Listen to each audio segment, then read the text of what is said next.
Mteja wetu hapa, ni kuambie sifa za banda bora.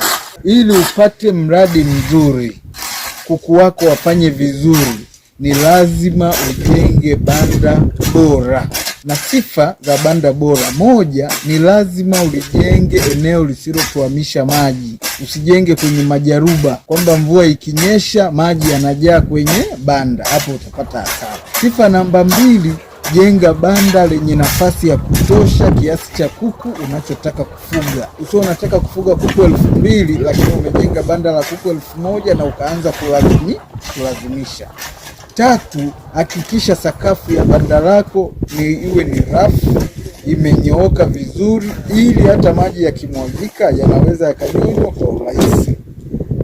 4, weka nguzo imara ndefu. Kwa mfano kama hapa tumejenga nguzo ya sentimita 270 na tutapaua banda hili kwa mgongo wa tembo.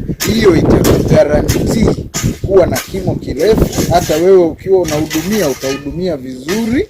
Tumeweka nguzo za 270 ili hata tukijenga keji ngazi 3 basi inakuwa imekaa sawa sawa. 5, ni lazima upaue vizuri banda lako lisivujishe maji au lisiruhusu jua kuingia kwa kasi. 7, hakikisha unajenga banda eneo linalofikika kwa kipindi chote cha mwaka, maana unaweza ukajenga eneo huwezi kuingia kuleta matumizi muhimu ya kuku kipindi cha mvua. Na mwisho, jenga banda sehemu inakofikika, ikiwezekana kuwepo pia na umeme, iwepo na maji ya uhakika kwa ajili ya huduma za kuku. Na mwisho, jenga banda sehemu ya salama. Usijenge kwenye migogoro au usijenge sehemu ambapo kuna wezi. Kama kutatokea hayo, basi ni muhimu ukazungusha fence kwa ajili ya usalama wa mradi wako.